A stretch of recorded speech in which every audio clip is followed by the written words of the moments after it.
Next question किस तरीके से वो फ्रेम कर सकता है, देखो कि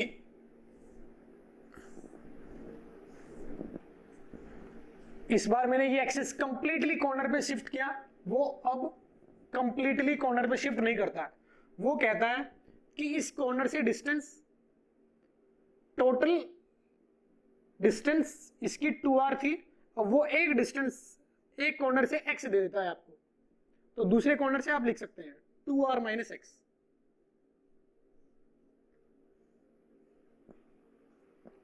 इसके अबाउट घुमा रहा है, पानी टोटल हाइट का आधा था। सेम मैं पहले वाला ही क्वेश्चन ले रहा हूं, थोड़े थोड़े चेंज करते जा रहा हूं। अब इस एक्सिस के अबाउट सेम क्वेश्चन पूछ रहा है,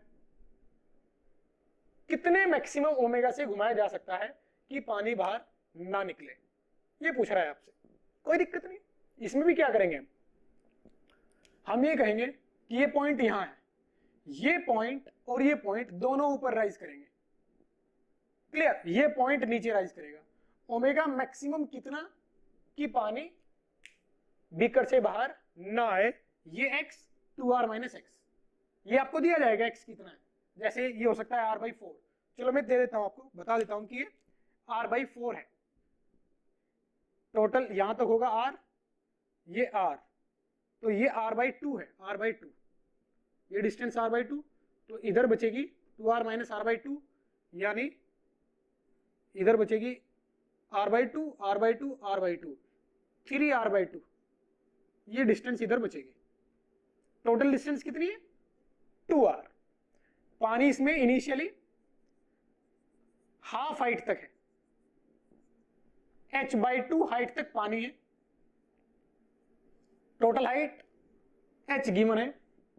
सेम क्वेश्चन है कि ओमेगा मैक्सिमम कितना रखा जाए कि बीकर से पानी बाहर ना आए, जस्ट आना स्टार्ट हो जाए, यानी ना आए। क्लियर, इसका मतलब ये पॉइंट ऊपर राइज करे यहां तक चला जाए, ये पॉइंट ऊपर राइज करे यहां तक। अब देखो, अब दो कॉर्नर है इसमें, थोड़ा सा अच्छा क्वेश्चन है, दो कॉर्नर है। आपको क्या लगता है कौन पहले ऊपर जाएगा, कौन पहले ऊपर जाएगा? हम जानते हैं कि यहां से पैराबोला बनना स्टार्ट होगा। ऊपर हाइट किसकी ज्यादा आएगी, जो ज्यादा दूर है, क्योंकि हम जानते हैं कि y बराबर क्या होता है, omega square x square by 2g होता है। तो जिसका x कोऑर्डिनेट बड़ा आएगा उसके लिए y बड़ा आएगा। इसका मतलब अगर मैं इस लाइन को x बराबर 0 मान लेता हूं, समझे ना, यहां से x मेजर करना स्टार्ट करता हूं, तो इस पॉइंट के लिए x बड़ा है या इस पॉइंट के लिए x बड़ा है? इस पॉइंट के लिए x बड़ा है। इसका मतलब इसकी हाइट ज्यादा आएगी, इस वाले पॉइंट की हाइट ज्यादा आएगी, तो यानी ये पॉइंट यहां चला जाएगा, ये पॉइंट पहले ऊपर जाएगा। तो आपको जो फाइनल स्टेट मिलेगी वो कुछ इस प्रकार से मिलेगी, यानी ओमेगा बढ़ाते बढ़ाते जो फाइनल स्टेट आपके सामने होगी वो कुछ इस प्रकार से आएगी कि ये पॉइंट h/2 ऊपर जाएगा, ये पॉइंट h/2 नीचे आएगा, क्योंकि ये सेंटर वाला पॉइंट है। ये तो हमेशा उतना ही नीचे आएगा जितना ये ऊपर जाएगा, और ये पहले ऊपर जाएगा इससे, समझे ना, ये उतना ऊपर नहीं जाएगा इस सेलोजिन से, क्योंकि इसका x बड़ा है, तो जिसका x बड़ा उसका y बड़ा आएगा, यानी वो ज्यादा ऊपर जाएगा। तो देखो मैं ये कहूंगा कि मुझे कुछ आप शेप बना दोगे तो भी आपको ये चीज समझ में आ जाएगी, ये स्ट्रक्चर समझ में आएगी कि कुछ मेरे सामने उस स्टेट में जब पानी बाहर निकलना स्टार्ट होगा तो ये शेप नजर आएगी। ये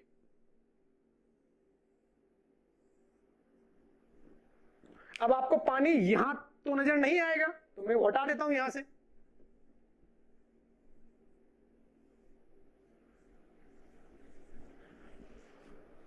ये मैंने हटा दिया।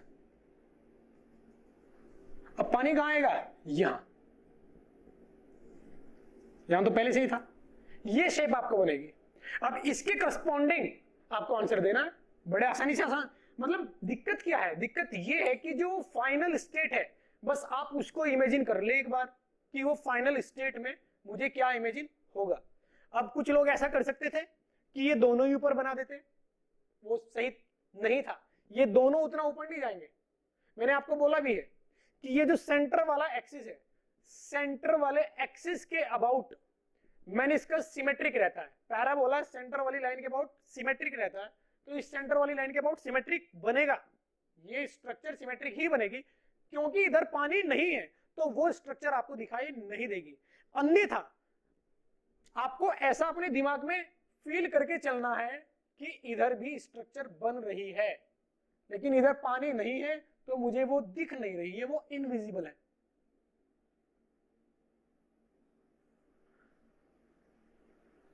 समझे?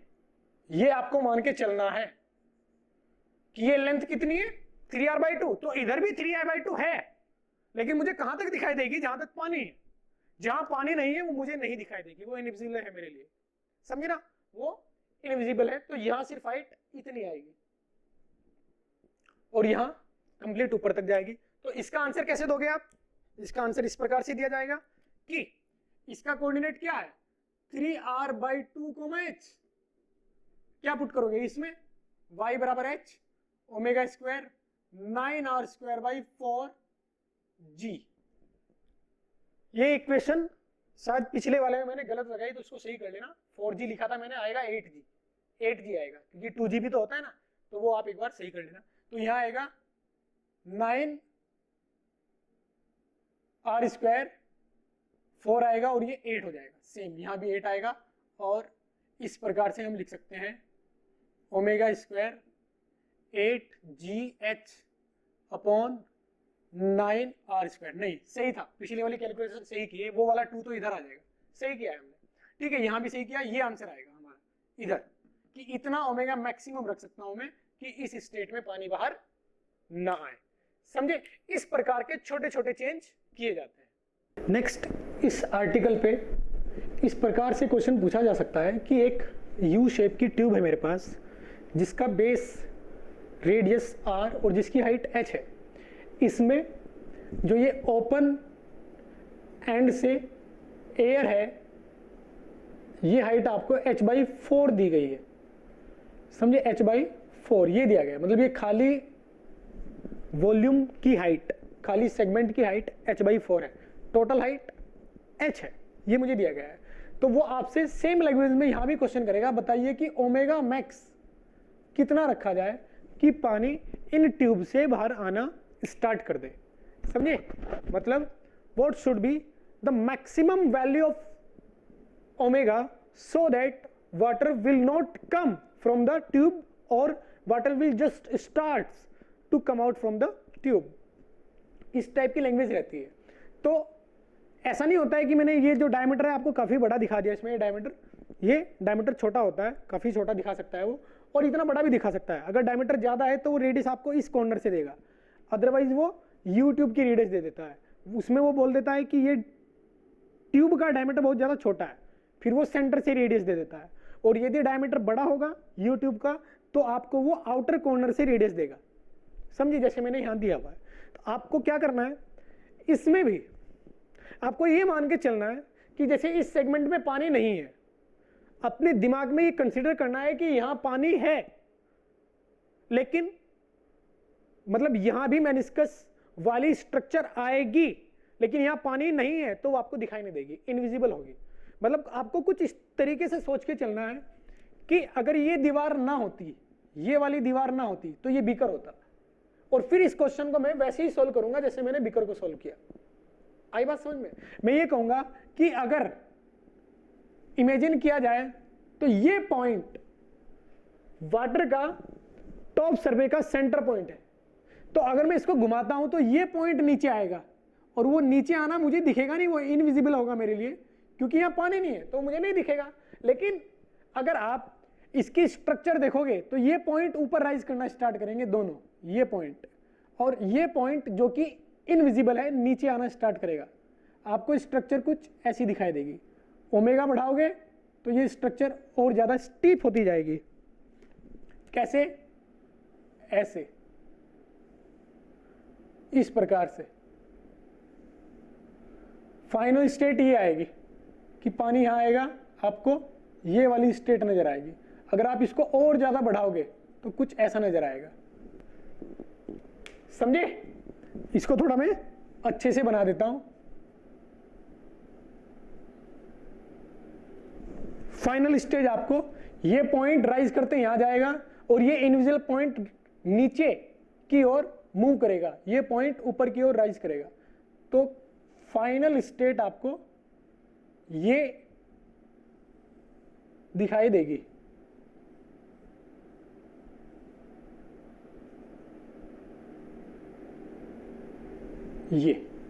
ये फाइनल स्टेट होगी। मैक्सिमम होगा ओमेगा, आप इतना बढ़ा सकते हो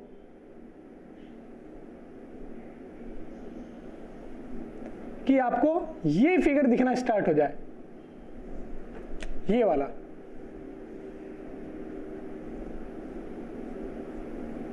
अब इसमें जो पानी होगा वो आपको सिर्फ यहां नजर आएगा,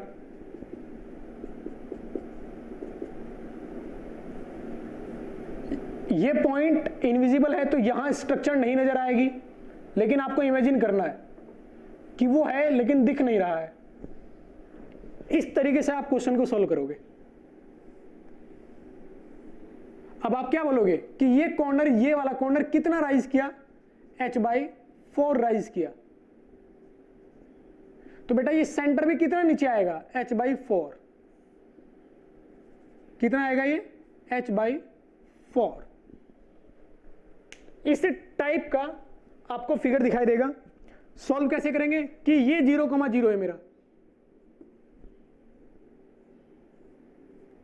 ये पॉइंट कितना आगे है, r आगे, ये r है, तो इस पॉइंट के कोऑर्डिनेट क्या आएंगे, इस पॉइंट के कोऑर्डिनेट आएंगे r, h/4 h/4 h/2।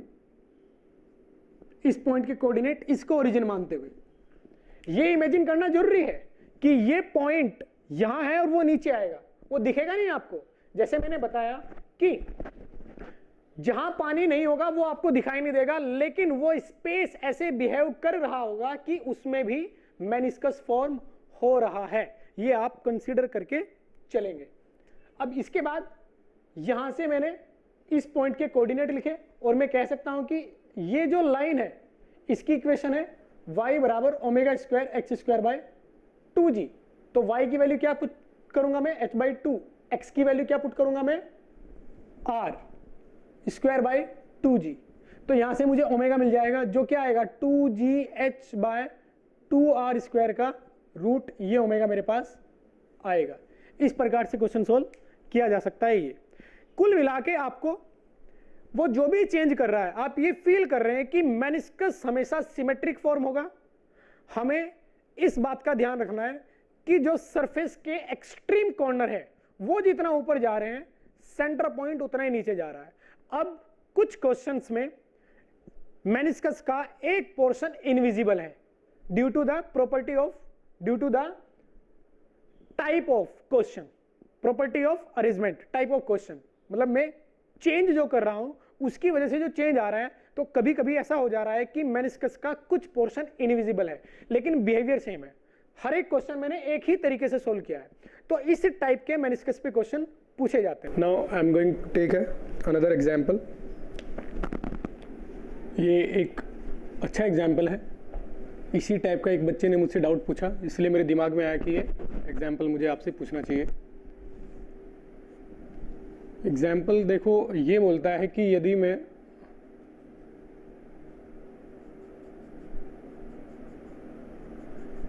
एक बीकर में पानी लेता हूं और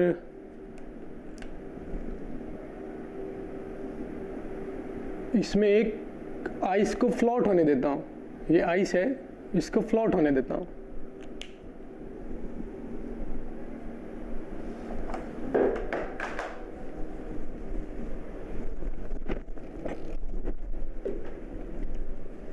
ये आइस ब्लॉक है।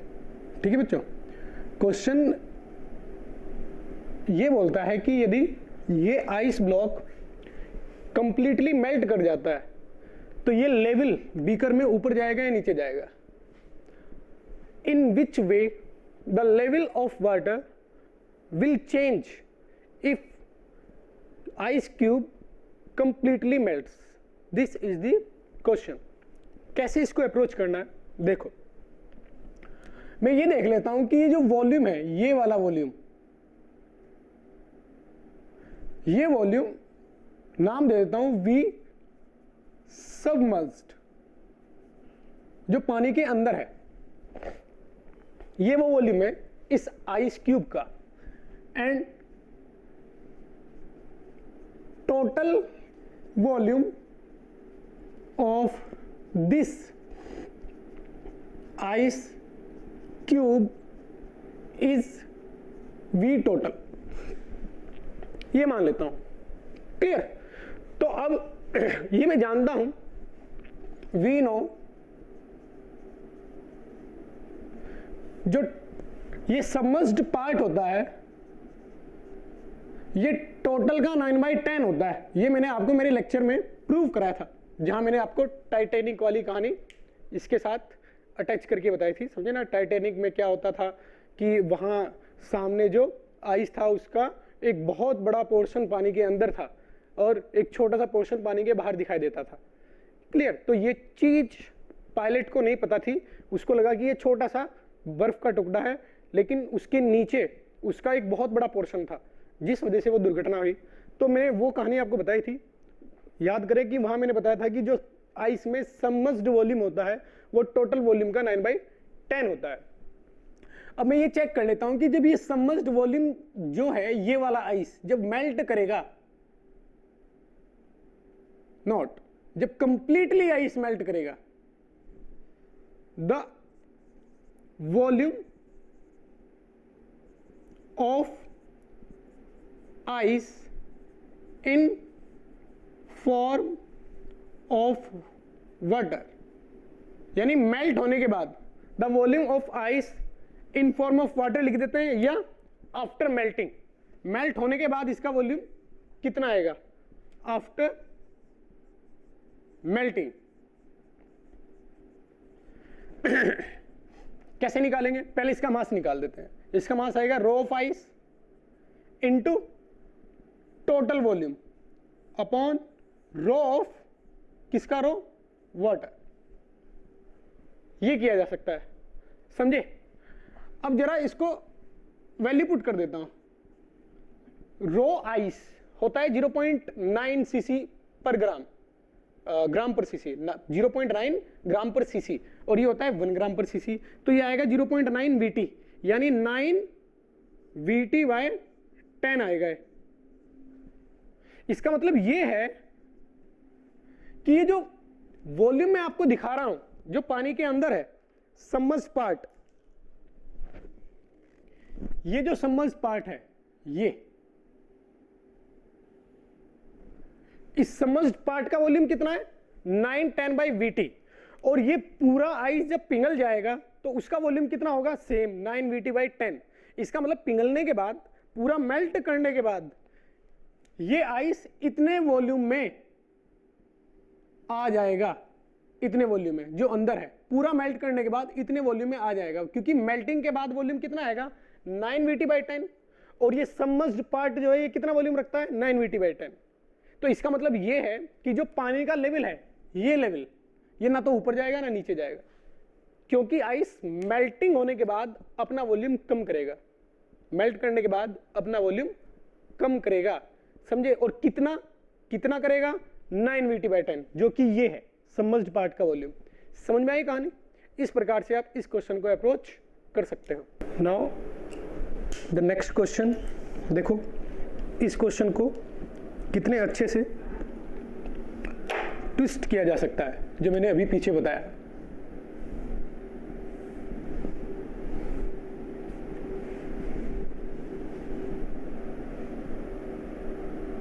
मैंने क्या किया इस बार, मुझे ये बोला गया है कि सेम आइस क्यूब है, लेकिन उसके अंदर, आइस क्यूब के अंदर इस बार एक स्टोन है, समझे ना? एक स्टोन फ्रोजन है, आइस क्यूब के अंदर एक स्टोन है। तो यदि ये बोला जाए आपको कि ये arrangement ice cube plus stone just float कर रहा है, ठीक है? ये let me change my marker,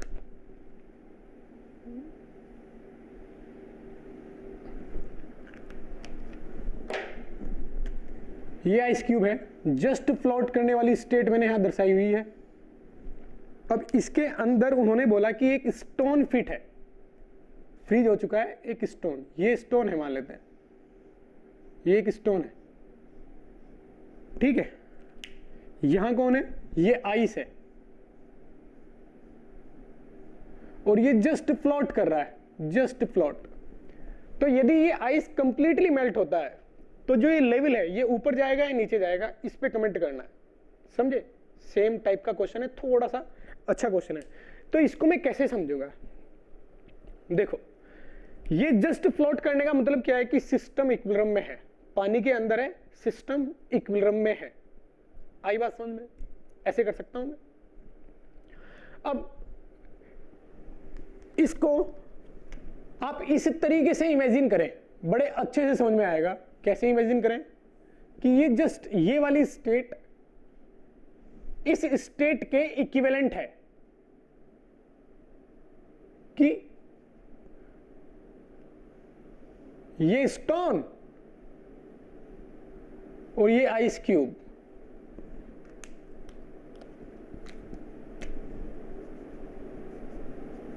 मैंने अब अलग अलग दर्शा दिया, स्टोन बाहर निकाल के रख दिया, आइस क्यूब अंदर रख दिया। तो अब सिर्फ आइस है यहां और ऊपर स्टोन है। मेल्ट कौन करेगा, आइस मेल्ट करेगा, स्टोन मेल्ट नहीं करेगा। समझ में ही बात। मुझे पता है कि ये कंप्लीटली, ये कौन है, आइस। मेल्ट होने के बाद ये कम वॉल्यूम दर्शाता है, समझे ना। ये वॉल्यूम क्या हो जाएगा आइस का मेल्ट होने के बाद। समझ में आई कहानी। ये जो स्टोन है, इस स्टोन का वेट नीचे है,